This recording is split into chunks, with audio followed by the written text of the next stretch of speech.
الحمد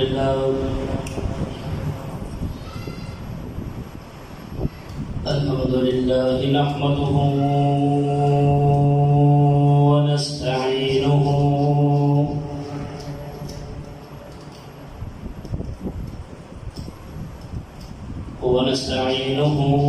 ونستغفره ونؤمن به ونتوكل عليه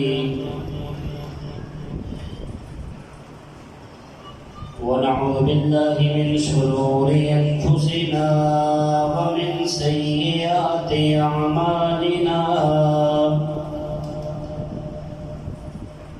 من يهد الله فلا مضل له ومن يضلله فلا هادي له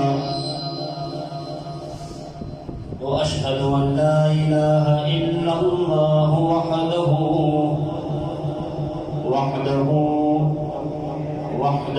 بوحدة موحدا بوحدة موحدا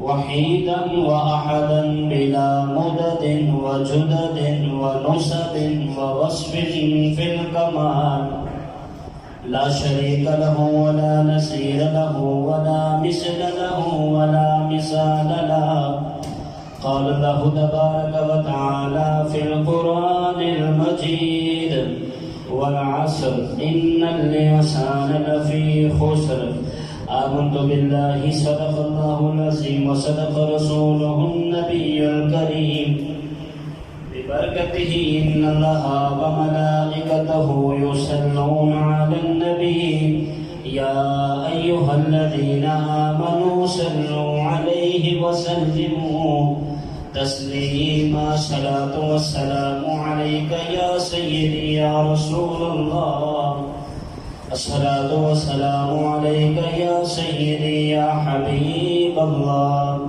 الصلاة والسلام عليك يا سيدي يا نبي الله وعلى آلك وأصحابك يا نور الله. جب بھی سرکار دو جہاں صلی اللہ علیہ وآلہ وسلم کی ذات اقدس پر درود پاک پڑھا جائے تو محبت شوق کے ساتھ عبادت سمجھ کے پڑھا کریں. یہ خدا کا ہم پر فضل ہے کہ ہمیں توفیق دے رہا ہے، ورنہ سرکار کو ہمارے درود کی کوئی حاجت ہے. اسی ضمن میں ذرا غور کے ساتھ ایک خوبصورت واقعہ سنیں. حضرت ذوالقرنین اللہ رب العالمین نے اپنے نبی کی شان بیان کرتے ہوئے کئی ساری آیات کریمہ کو نازل فرمایا. ایک اعزاز حضرت آدم علیہ السلام کو بھی عطا فرمایا کہ حضرت آدم علیہ السلام کو یہ اعزاز عطا فرمایا کہ سارے فرشتوں نے حضرت آدم علیہ السلام کو سجدہ کیا. اس کے علاوہ اور کسی بھی نبی کو یہ اعزاز حاصل نہیں ہے. آپ ابو البشر ہیں، لیکن وہ سجدہ صرف ایک بار تھا، اس کے علاوہ کبھی نہیں ہوا.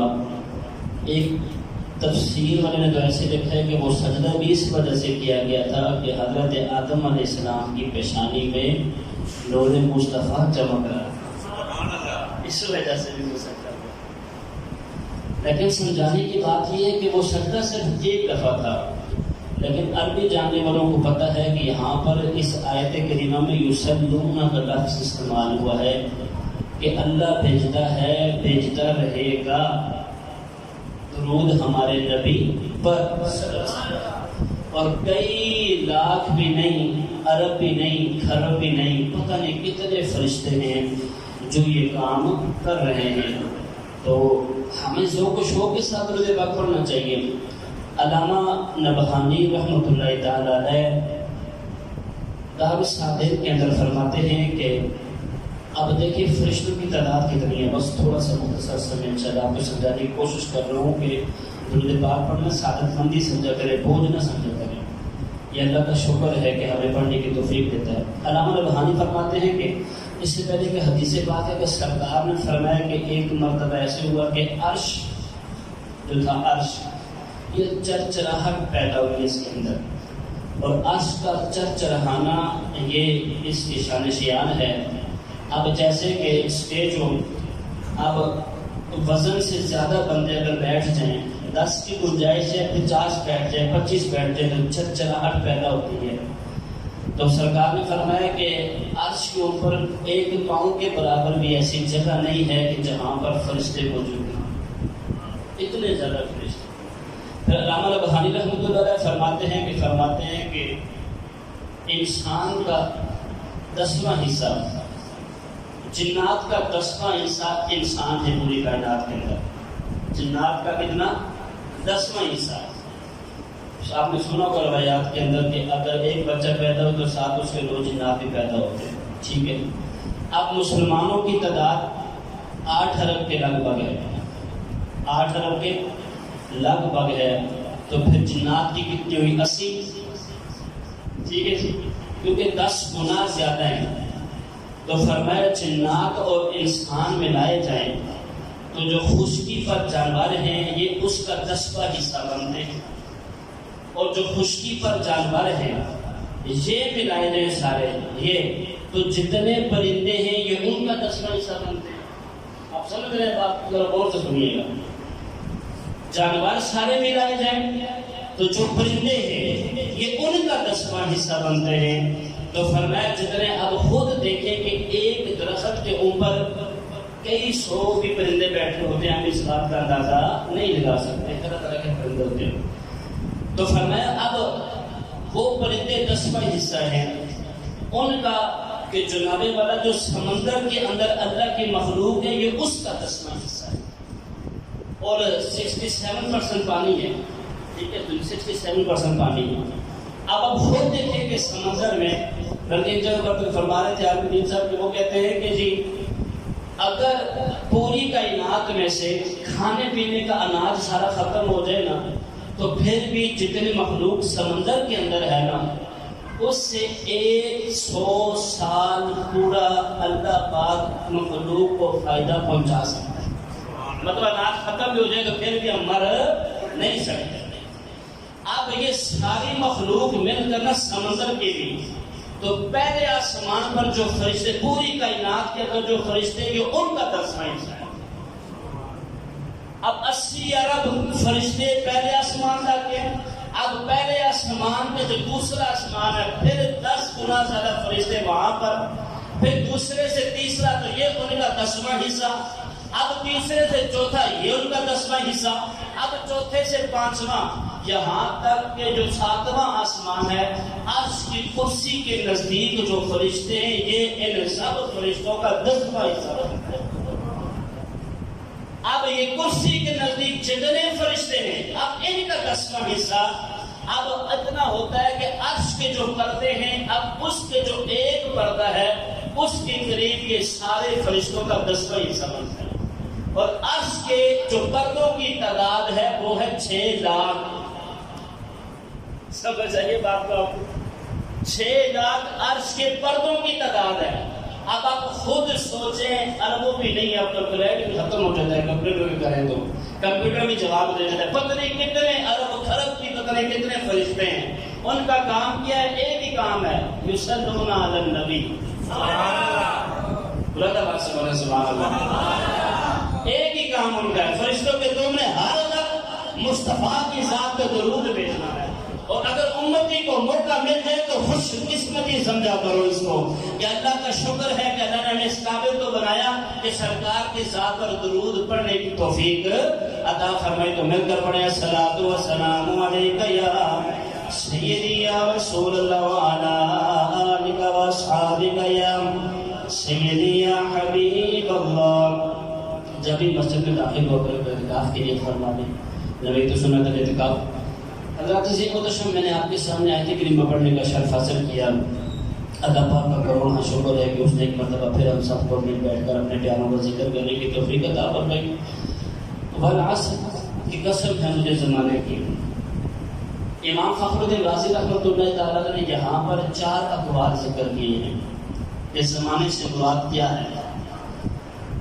والعصر ای العصر، یعنی عصر سے مراد زمانہ ہی ہے، یعنی زمانہ ہی اس سے مراد ہے۔ لیکن دوسرا قول انہوں نے یہ فرمایا کہ جو وقت اثر ہوتا ہے اس سے مراد یہ ہے کہ ذرا کم وقت ہوتا ہے، سورج جلدی ذرا غروب ہو جاتا ہے تو کم وقت ہوتا ہے تو انسان کو سمجھانے کی کوشش کی جا رہی ہے کہ تیرا وقت بہت ہی کم ہے۔ اور تیسرا قول آپ نے فرمایا کہ اس سے مراد نماز عصر ہے، اس سے مراد یہ نماز عصر ہے، زمانے سے مراد تیسرا قول۔ اور چوتھا قول امام فخر رازی رحمۃ اللہ تعالی فرماتے ہیں کہ اس سے مراد سرکار دو جہاں کا زمانہ ہے، کہ جن کے چہرے کی قسم، ان کے زمانے کی قسم، جن کی زلفوں کی قسم، جن کی آنکھوں کی قسم، جن کے چلنے کی قسم، جن کے شہر کی قسم، تو انہیں کے زمانے کی قسم۔ فرمایا انسان خسارے میں ہے وہ لوگ جنہوں نے ایک عمل کیے۔ اب سرکار دو جہاں صلی اللہ علیہ وسلم نے جب فاران کی چوٹی پر کھڑے ہو کے کلمہ حق بلند فرمایا تو جو بہت زیادہ چاہنے والے تھے وہ بھی دور ہو گئے۔ جب آپ نے فرمایا کہ میں اللہ کا نبی ہوں، مجھ پر فرشتہ وحی لے کر نازل ہوتا ہے، تو کئی سارے ایسے بندے تھے کہ جو جانی دشمن بن گئے، جو بڑے قریب تھے، بڑا صادق امین بھی کہتے تھے۔ اب حضرت عظیم الشم کچھ لوگ تو وہ تھے کہ جنہوں نے اپنے اسلام کو ظاہر کیا، کچھ لوگ وہ تھے۔ اب جب اسلام پر مشکل وقت آیا تو لیکن میرے نبی علیہ السلام نے توحید کی دعوت کو عام کیا، اپنا رسالت و نبی فرمایا کہ میں اللہ کا نبی ہوں، آپ نے پیغام پہنچایا۔ اب انہی میں سے ایک شخص وہ ہے کہ جن کو حضرت بلال حبشی رضی اللہ عنہ، آپ ذرا تھوڑا سا نام سے برکت دے دیں تو پھر میں انشاءاللہ آہستہ آہستہ چلتا ہوں۔ سیدنا حضرت بلال حبشی ہے، یہ لفظ حبشی ہے، حبشی نہیں ہے، با پر فتح ہے، زبر ہے، حبشی رضی اللہ تعالیٰ عنہ۔ آپ کو سیدنا کس نے کہا؟ سیدنا پہلے آپ کو کس نے کہا؟ حضرت عمر فاروق رضی اللہ تعالیٰ عنہ نے سب سے پہلے آپ کو سیدنا کہا۔ بخاری شریف ہے، بخاری شریف کے اندر آپ نے فرمایا، آپ ایسے فرمایا کہ سیدنا ابو بکر صدیق رضی اللہ تعالیٰ عنہ وَأَعْتَقَ سَيِّدَنَا بِلَالَ رضی اللہ تعالیٰ عنہ، یہ بات موجود ہے کہ ابو بکر صدیق بھی ہمارے سردار ہیں اور جنہوں نے حضرت بلال کو آزاد کروایا وہ بھی ہمارے سردار ہیں۔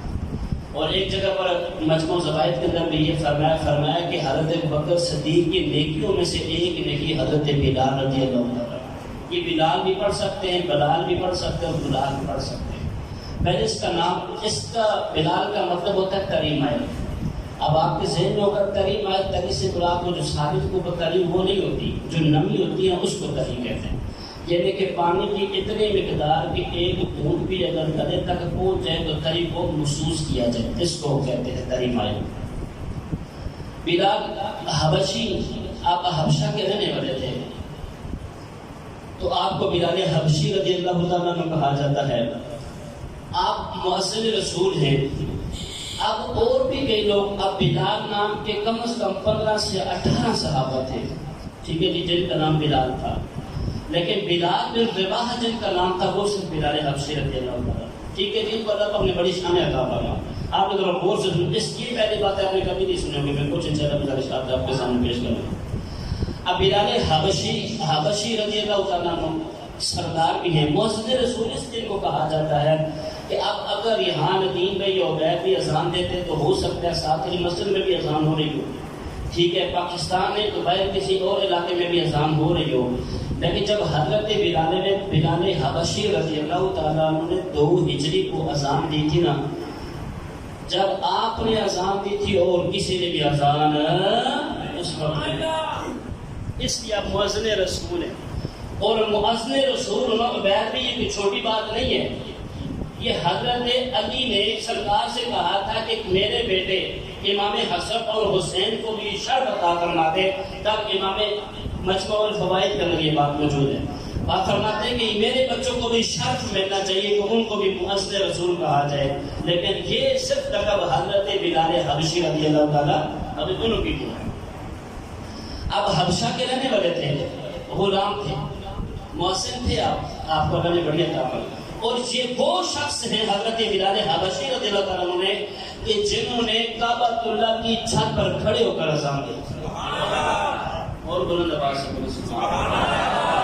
کوئی آپ سے اگر اس کا حوالہ پوچھے تو میں آپ کے سامنے حوالہ بھی پیش کرنا چاہوں گا. البدایہ والنہایہ، کتاب کا نام کیا ہے؟ البدایہ والنہایہ. جلد ہے 7، جلد نمبر کون سی ہے؟ 7، اور صفحہ نمبر ہے 104.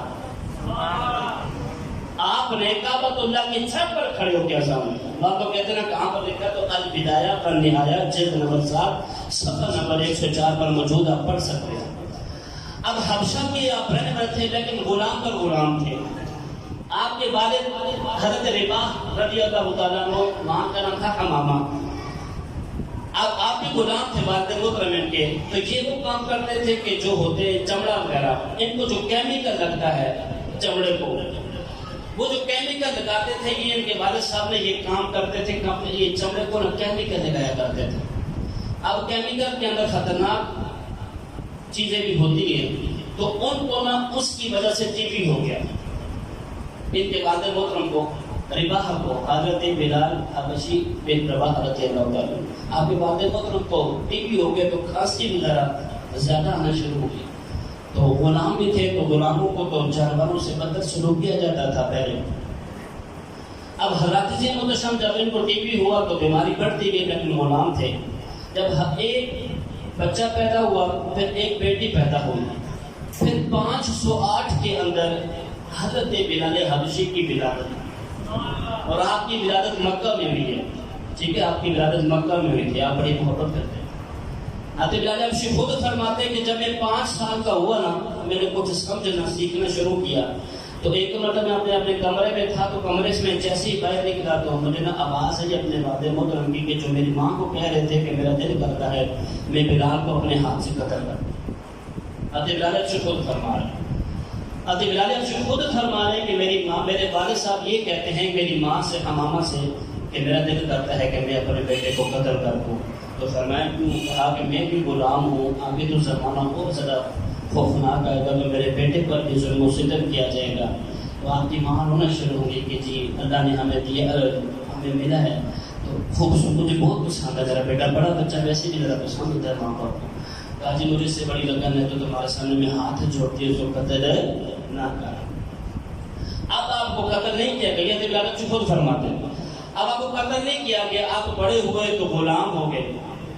اب بعض جگہ پر لکھا ہے کہ عبداللہ ابن جدعان نے آپ کو خریدا.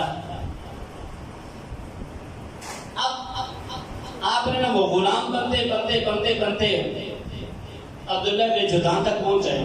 پوچھا تیرا نام کیا؟ تو کہا میرا نام بلال ہے.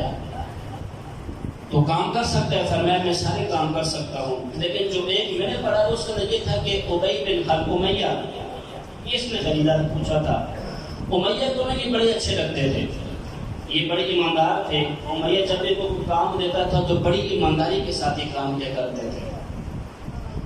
اتنا کہ یہ امیہ کے نا یہ آنکھوں میں جگنا شروع ہو گئے، بڑی محبت ہو گئی ان کے ساتھ، یہ بڑی لگن ہو گئی بلال کے ساتھ. وہ ان کو بیچتا، فلاں کام پر رہو. اب یہ جاتے امیہ کا سامان لے کر جب جاتے نا شام کی طرف، تو وہاں جاتے تو وہاں پر ایک کاہن ہوتا تھا، اس کاہن سے فہاد نکالتے. آپ نے کیا سمجھا کہ ایک دم یہ کلمہ پڑھ کے مسلمانوں کی ایسی بات نہیں.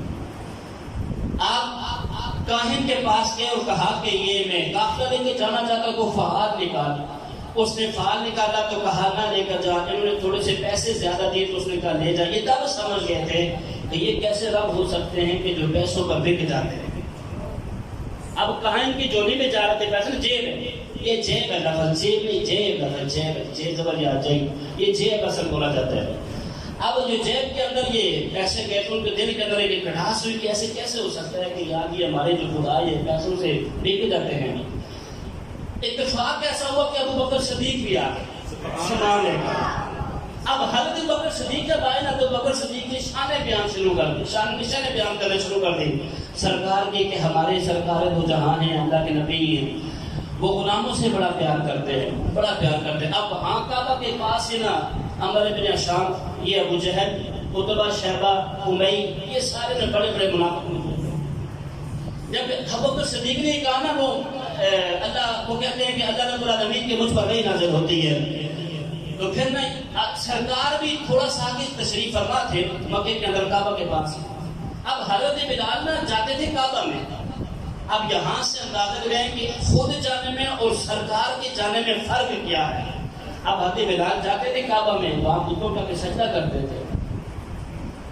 اب آپ اسی پرورش پر ہی آپ کو اتنا عرصہ ہو گیا، تو سرکار بھی پاس تشریف فرما تھے، تو اس نے پیچھے سے آواز دی ابو جہل نے کہ پیغمبر اگر تو اللہ کا نبی ہے تو پھر پانی پر چل کے تو دکھا.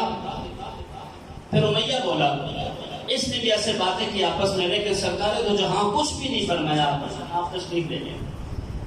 اب حضرت بلال حبشی نے جب یہ سنا نا کہ محمد صلی اللہ علیہ وسلم، جب حضرت بکر صدیق نے فرمایا وہ تو غلاموں سے بڑا پیار کرتے ہیں.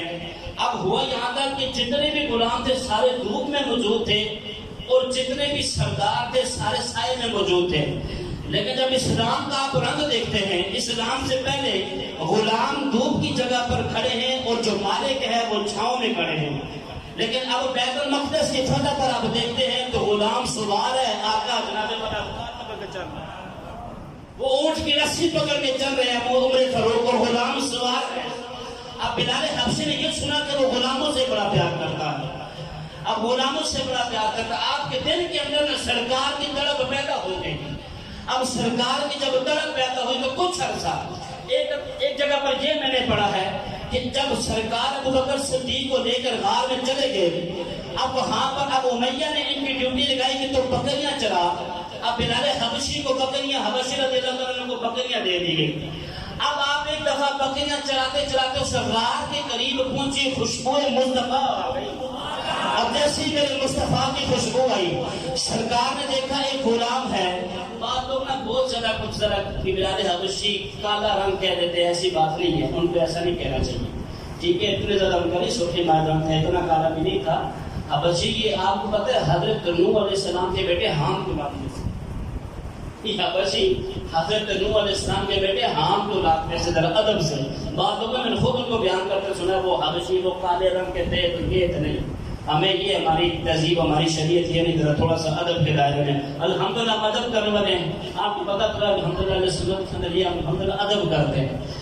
اب جب بلال حبشی کو خوشبو آئی تو سرکار تشریف لائے، فرمایا غلام میرے پاس آ. آپ جب پاس آئے تو جب پہلی نظر چلا وہ دعا پر پڑی تو دل کی دنیا ہی ساری بدل گئی، پہلی بھی تڑپ تھی یہ. تو فرمایا کہ میرے قریب آؤ. جب قریب آئے تو فرمایا تو کیوں ایسے کرتا ہے، کلمہ پڑھ کے مسلمان ہو جاتا. اب کہا کہ جی سرکار نے فرمایا مجھے بھوک لگی ہے، مجھے بھوک لگی ہے. تو انہوں نے کہا جی ایک بکری میری ہے، باقی ساری میرے مالک کی ہے، اس ایک بکری سے مجھے خوراک یعنی دودھ حاصل کرنے کی اجازت ہے. چلے میں نہیں پیتا، آپ نے یہ بکری ہے. اب سرکار نے جیسے ہی دودھ دونا شروع کیا تو کثرت برکت ہونی تھی. اب وہ کثرت ہو گئی. جناب بکر صدیق نے بھی تناول فرمایا، سرکار دو جہان نے تناول، بلال حبشی نے بھی تناول فرمایا، لیکن دودھ اسی طرح موجود تھا.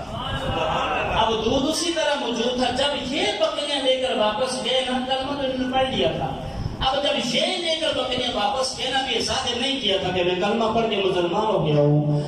اب جب یہ لے کر گئے نا تو اب جو اس کا مالک تھا، اس کو یہ جب اس نے دیکھا کہ یار امیہ سے دیکھا کہ یار یہ تو ذرا بڑی عجیب بات ہے، آج تو اب کیوں کہ بکریوں نے بھی سرکار کا دیدار کر لیا. بکریوں کے وہ رنگ و رو بھی بدل گیا. اس نے کہا نہیں بڑی کثرت، اس نے دیکھا تو بکریاں ماشاءاللہ صحیح موٹی تازی اور دودھ ذرا صحیح نے دیا. اس نے کہا تیری ڈیوٹی یہی ہے کہ اب تو روز لے کر جایا کر.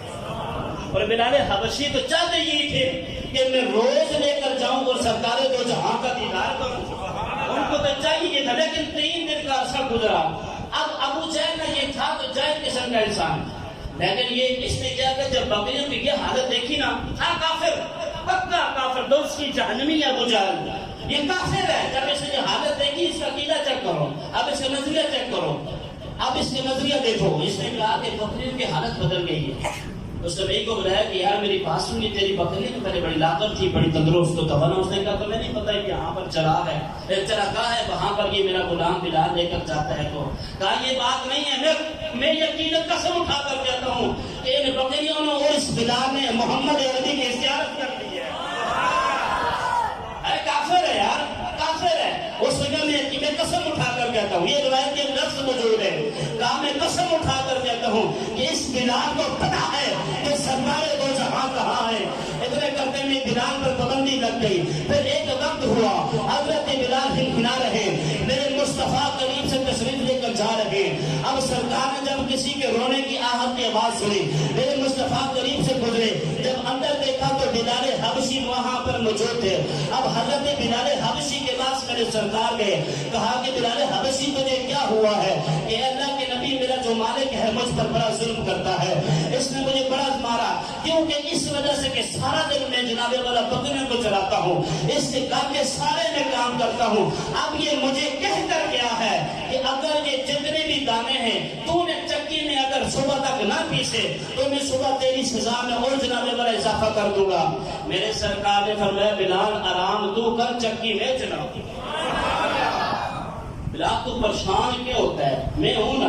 اب میرے مصطفیٰ کریم نے چکی پیسنا شروع کر، اب سارے کام ہو گئے۔ سرکار نے جب چکی، اب بلال سکون سے سو جائے، کام ہی جب ایسا ہے، اب سارے کام ہونے کے باوجود بلال کو نیند نہیں آ رہی، کبھی ایک طرف کروٹ، کبھی دوسری طرف کروٹ، کبھی ایک طرف کبھی دوسری طرف۔ عشق نے کہا بلال تجھے نیند کیسے آئے گی؟ تو نے تو سرکار کا چہرہ دیکھ لیا۔ اچھا پھر اب ظاہر اب دو باتیں اور، بعض علماء فرماتے ہیں کہ اسلام ظاہر ہونا ایسے ہوا کہ حضرت بلال نہ سرکار کے پاس آتے رات کے وقت ارقم کے اندر 7 بندے تھے جنہوں نے اپنے اسلام کو ظاہر کیا۔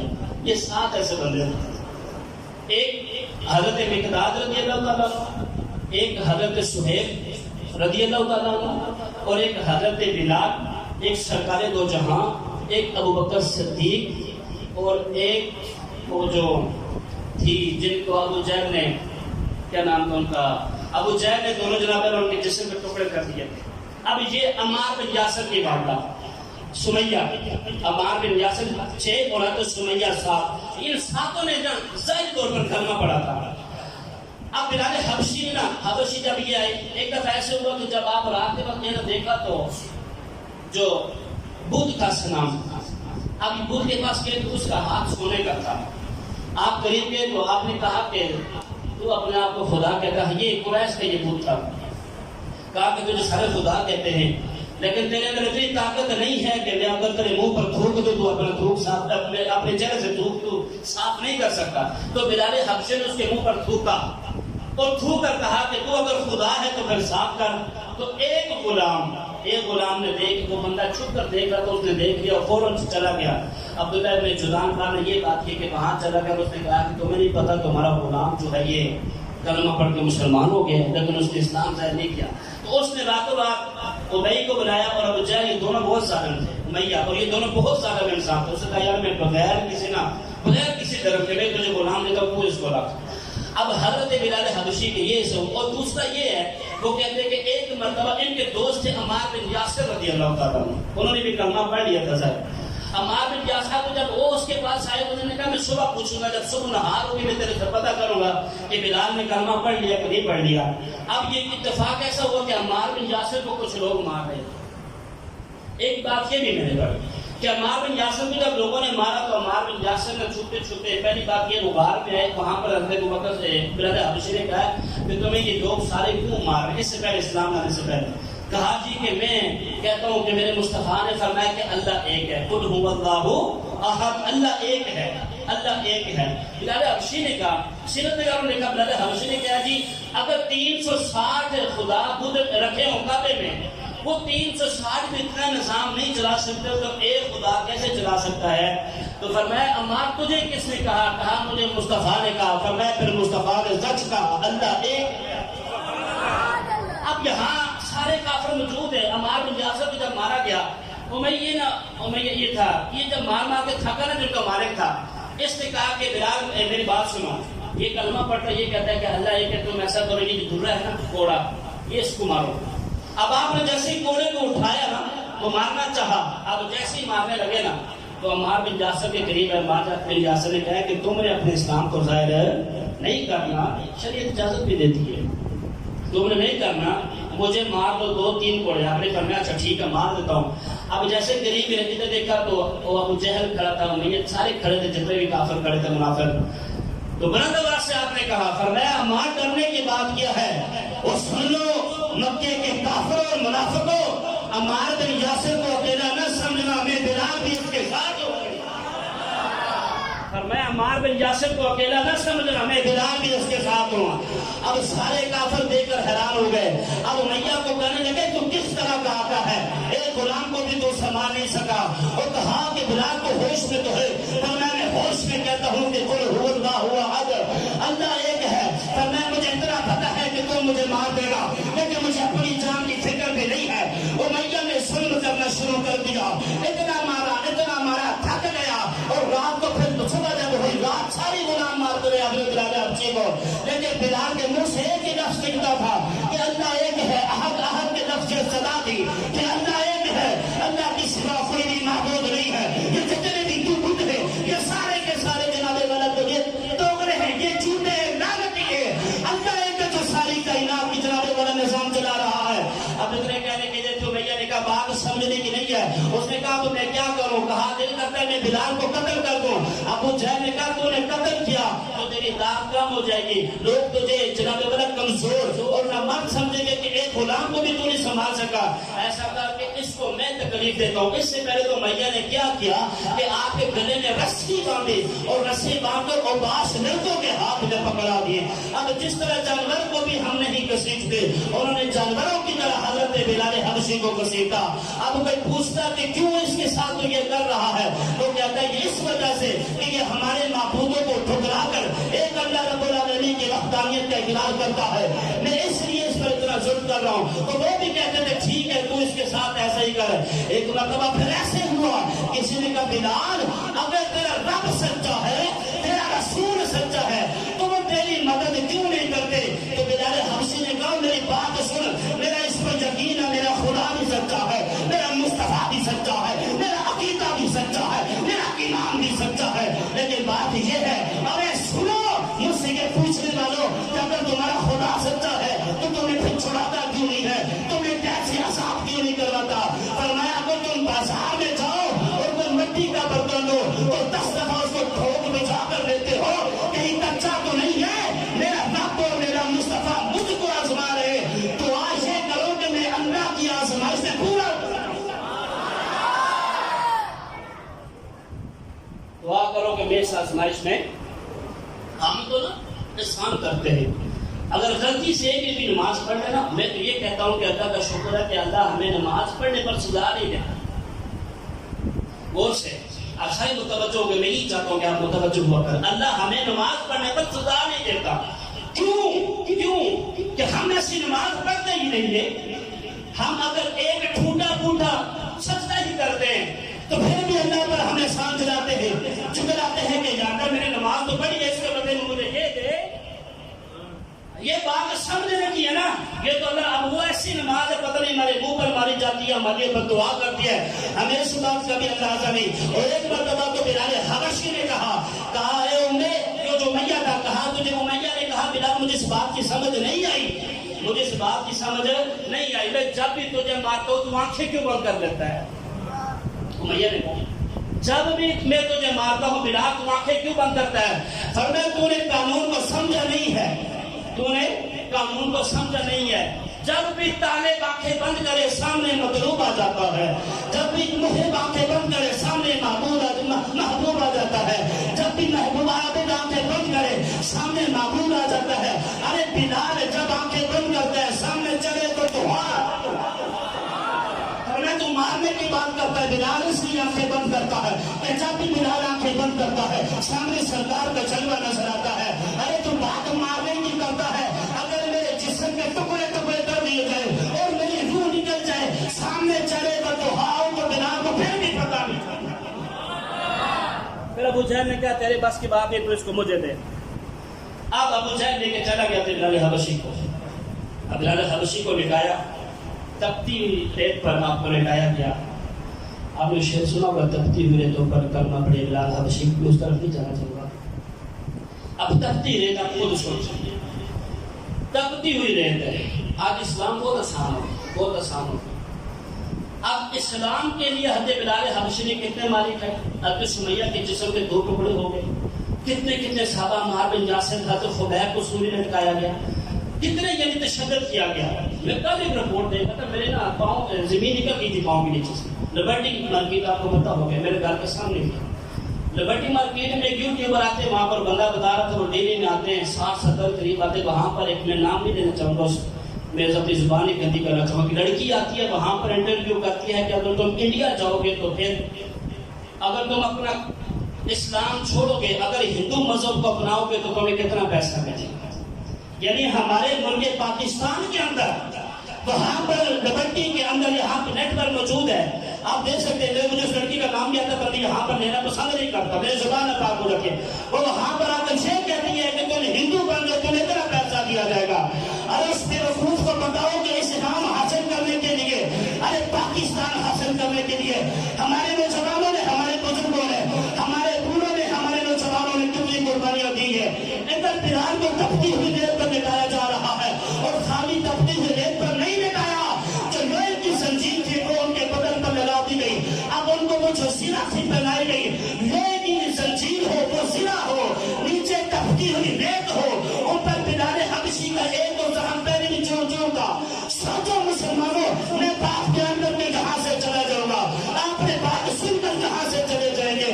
وہ بلال حبشی کا منظر کو دیکھو، یہاں نیچے ریت تپتی ہوئی ہے، جسم پہلے ناچمت چور چور کیا ہوا ہے، زخمی ہے، اوپر سے لوہے کی زرہ رکھی جا رہی ہے۔ پھر یہاں بھی اس بدبخت گمراہ نے اکتفا نہیں کیا، اوپر سے ایک بڑا وزنی من پتھر اٹھا کر حضرت بلال حبشی کے سینے پر رکھ دیا تاکہ بلال حبشی نیچے سے ہل بھی نہ سکے۔ ساتھ میں ایک بندہ گزر رہا تھا، حضرت عقبہ بن اسلم رضی اللہ تعالیٰ عنہ، جو گھوڑے سے بھی تیز رفتار کے ساتھ دوڑتے تھے، گھوڑا پیچھے رہ جاتا تھا، آپ سامنے نکل جاتے تھے۔ آپ نے فرمایا او ابو جہل، اس پر کم ظلم کر، خدا کی عزت کی قسم میرا دل کرتا ہے میں بلال پر ایک طرح سے درگاہ بنا دوں اور وہاں میں بلال کی صبر اور استقامت اور استقلال کی دعا کیا کروں کہ اللہ نے اس کو اتنا صبر کیا ہے تو اس پر اتنا ظلم کیوں کرتا ہے۔ اس نے کہا میرے اس سے اور کوئی بھی اختلاف نہیں، بس یہ کہہ دے کہ میں اللہ کی عبادت نہیں کرتا، میں محمد عربی کا کلمہ نہیں پڑھتا۔ میرے بلال نے کہا جان تو جان ہے، ایک کیا لاکھوں جانوں ہیں، سرکار کی ذات پر قربان ہے۔ یہ تو ایک جان ہے، اگر 1000 کروڑ بھی ہوں تو وہ بھی سرکار کے فرمان پر قربان ہے۔ پھر ادھر سے میرے مصطفیٰ کو پتہ چلا، سرکار کی آنکھوں میں آنسو آ گئے۔ سرکار نے دعا کی یا الہ العالمین میرے بلال حبشی رضی اللہ تعالیٰ عنہ کو رہائی عطا فرما۔ ابو بکر صدیق کو یہ بات پہنچی، آپ بھاگتے بھاگتے آئے، وہاں بیٹھے۔ جب ان کو پتہ چلا، سرکار نے فرمایا ہے کوئی جو بلال کو آزاد کروانے والا ہے؟ اب جتنے بھی وہاں پر صحابہ بیٹھے تھے کہتے حضرت بلال حبشی کے لیے جب حضرت صدیق ایسے اٹھے نا، اس رفتار سے اٹھے کہ ہمیں یقین ہو گیا تھا یہ خالی واپس نہیں آئے۔ بلال حبشی نے عبداللہ بن عباس نے بھی کلمہ پڑھ کے مسلمان نہیں ہوئے۔ اب دیکھیں ٹائم ختم، بات ابھی بیچ میں رہ گئی، اس لیے میں کہتا ہوں آپ جلدی آ جائے گا۔ آپ دیکھیں میرا بھی بیان کرنے کا موڈ ہے لیکن 2 گھنٹے میں سے 5 منٹ ہے۔ آپ کہا کی بات سنیں، آپ نے اپنے باس کا بھی کلمہ پڑھ کے مسلمان کرنا ہے، میرے مجھے سے بنتی نہیں ہے، تو ایسا کر کے تو چلا جا۔ آپ نے اس سے بات کی میے سے کہ تو بیچنا چاہتا ہوں، کہ میں بیچنا چاہتا ہوں 50 درہم کے اندر۔ اب بلال نے کہا، ابو بکر صدیق نے کہا میں ہی جانا چاہتا ہوں، میں جا کے پتہ کرتا ہوں۔ اب جیسے ان کو بلال حبشی حضرت ابو بکر صدیق کو آتے دیکھا نا، تو دیکھا تو اس کے تیور بدل گئے۔ اس نے کہا نہیں جی میں نے 2000 درہم کے اندر اور ایک جگہ پر 1600 درہموں کے اندر اور ایک خوبصورت غلام اور لونڈیوں کے بدلے میں بلال حبشی کو خریدا۔ ابو بکر صدیق جب یہ خریدا نا، اس کی وفات بڑھتی جا رہی، لوگوں نے کہا بس کر، منافق تو اٹھائے کافر، کہا کہ تو اپنی زبان سے پھر رہا ہے، کہاں 50 درہم، کہاں 2000 درہم و دینار کے اندر، تو یہ اب تو نے کہا نہیں کہ مجھے فلاں لونڈی بھی فلاں پڑھا لکھا غلام بھی چاہیے۔ ابو بکر صدیق نے جب اس کو سارا کچھ دیا تو نہیں اس نے کہا کہ بکر ہم نے تو سمجھا تھا کہ تو بڑا سمجھدار تاجر ہے، تیری تو پورے مکے کے اندر شوروں کا ڈنکا بچا ہوا ہے، یہ تو نے کیسی تجارت کی ہے کہ ایک غلام جو رنگ کا بھی نہیں ہے، جس کو کچھ آتا بھی نہیں ہے، اب اس کے پہلے تو پڑھا لکھا غلام مجھے دے کے جا رہا ہے۔ فرمایا میری بات سن، تو یہ کہتا ہے کہ میں بلال کے بدلے میں 2000 درہم، کہا کہ اگر فارس کا میں بادشاہ ہوتا یا میں یونان کا بادشاہ ہوتا، اگر میں کسی سلطنت کا بادشاہ ہوتا تو میں بلال کے بدلے میں ساری کی ساری سلطنت دے دیتا۔ میں نے بلال کو نہیں دیکھا، اس کے پیچھے مصطفیٰ کو دیکھا ہے۔ میں تو یہ بات کرتا ہے کہ تو نے کس طرح کا سودا کیا ہے، میں نے بلال کو نہیں دیکھا، میں نے سرکار کی دعاؤں کو دیکھا ہے۔ اب جب میں بات ختم کرنا چاہتا ہوں، ٹائم ختم ہو گیا۔ اب جب ابو بکر صدیق نے حضرت بلال کے پاس گئے نا، تو حضرت بلال نے ایسے دو زانو تھے اور دو زانو سر ان کا نیچے تھا, دو زانو اور ان کے اوپر 4 چکیاں رکھی ہوئی تھی جو پیسا جاتا ہے. آپ سمجھ سکتے ہیں وہ پتھر کی چکی کتنی وزنی ہوتی ہے.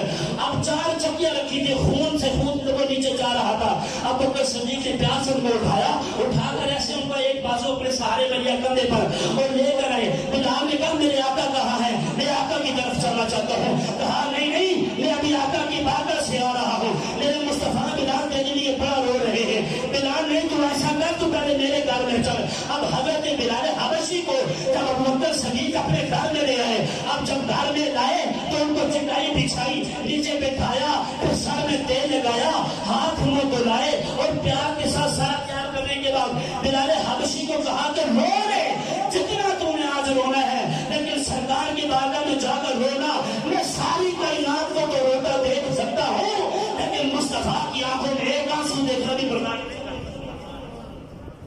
میں مصطفیٰ کی آنکھوں میں ایک آنسو بھی نہیں دیکھ سکتا. بلال رو لے. بلال نے کہا میں غلام تھا, میرے بھائی بھی غلام تھا, میری بہنیں بھی غلام, ہم سب غلام میرے غلام تھے. غلامی میں ہم نے تو کبھی کسی نے سیدھے منہ سے دیکھا بھی نہیں ہے. اے بلال, ابو بکر تو کتنا مجھ سے پیار کرتا ہے, تو کتنا پیار کرتا ہے. یہ کہنے کی دیر تو بکر نے کہا چل اب چلتے سرکار کی بارگاہ میں. اب جب سرکار کی بارگاہ میں تو سرکار کھڑے ہو گئے بلال حبشی کے استقبال میں. ابو بکر صدیق کی عادت تھی جب بھی سرکار کے سامنے کھڑے ہوتے تو ایسے دو زانو ہوتے اپنے ہاتھوں کے ساتھ کھڑے ہوتے, لیکن ایک ہاتھ بلال کے کندھے پر تھا ان کا, ان کو سہارا دیا ہوا تھا. اب جیسے یہ ہاتھ اٹھایا بلال نیچے گرنے لگے, لیکن مصطفیٰ فوراً آئے اور بلال کو تھام لیا اور بلال کو تھام کر سینے سے لگایا. اب بلال حبشی نے بہت کوشش کی کہ میرا ایک آنسو بھی نہ نکلے, رونا شروع کر دیا. ابو بکر صدیق نے بھی رونا شروع کر دیا. آقا مجھ پر امیہ نے بڑا ظلم کیا ہے, عبداللہ ابن جذام نے بڑا ظلم کیا ہے, ابو جہل نے مجھ پر بڑا ظلم کیا ہے. میرے مصطفیٰ نے فرمایا بلال ہاں مجھے پتا ہے. میرے مصطفیٰ بھی رونا شروع ہو گئے. فرمایا اللہ تجھے بڑا مقام عطا فرمائے گا. کسی نے پوچھا کہ بلال کا مرتبہ کیا ہے, فرمایا بلال کا مرتبہ یہ ہے کہ ساری امتوں سے پہلے میری امت جنت میں جائے گی. فرمایا میں سب سے پہلے جنت میں جاؤں گا, لیکن مجھ سے پہلے بلال تو جنت میں جائے گا. کسی نے کہا تھا جنت کا دروازہ تو آپ نے کھولنا ہے, تو بلال کیسے آگے جائے گا. فرمایا جس روٹی پر میں سوار ہوگا اس کی جو واقع ہوگی وہ بلال کے ہاتھ میں. پھر وہ بلال فرمایا ان کا کام کیا, فرمایا یہ اذان دے, بس یہ اذان دے کے اب ٹائم ختم ہو گیا, اپنا واقعہ پورا پڑا ہوا ہے. اب ٹائم ختم ہو گیا, پھر کرتے کرتے حضرت سرکار کو جہاں کا وصال ہوا, پھر ہر دیکھدار سفر آپ نے جاری کیا, آپ شام کی طرف چلے. بتانا یہ مقصد تھا کہ ہمیں دین بہت ہی آرام کے ساتھ پلیٹ میں رکھ کے ایسے ہمیں سامنے دیا گیا اسلام کیے. ہم پھر بھی کہتے ہیں ہمیں شرم آتی ہے. شرم کن کاموں میں آتی ہے, کسی کو دعوت دینے میں شرم آتی ہے, کسی کو نماز کر کہنے میں شرم آتی ہے. ویسے ہمارے گھروں میں گانے بج رہے ہیں, کیا سے کیا کچھ ہو رہا ہے, ہمیں شرم نہیں آتی. شرم آتی ہے تو صرف کلمے کی بنیاد پر آتی ہے کہ کسی کو نیکی کی دعوت نہ دو, مجھے شرم محسوس ہوتی ہے. ایسی بات نہیں.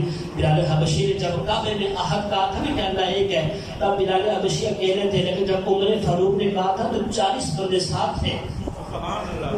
یہ بات میں ذہن رکھیے گا.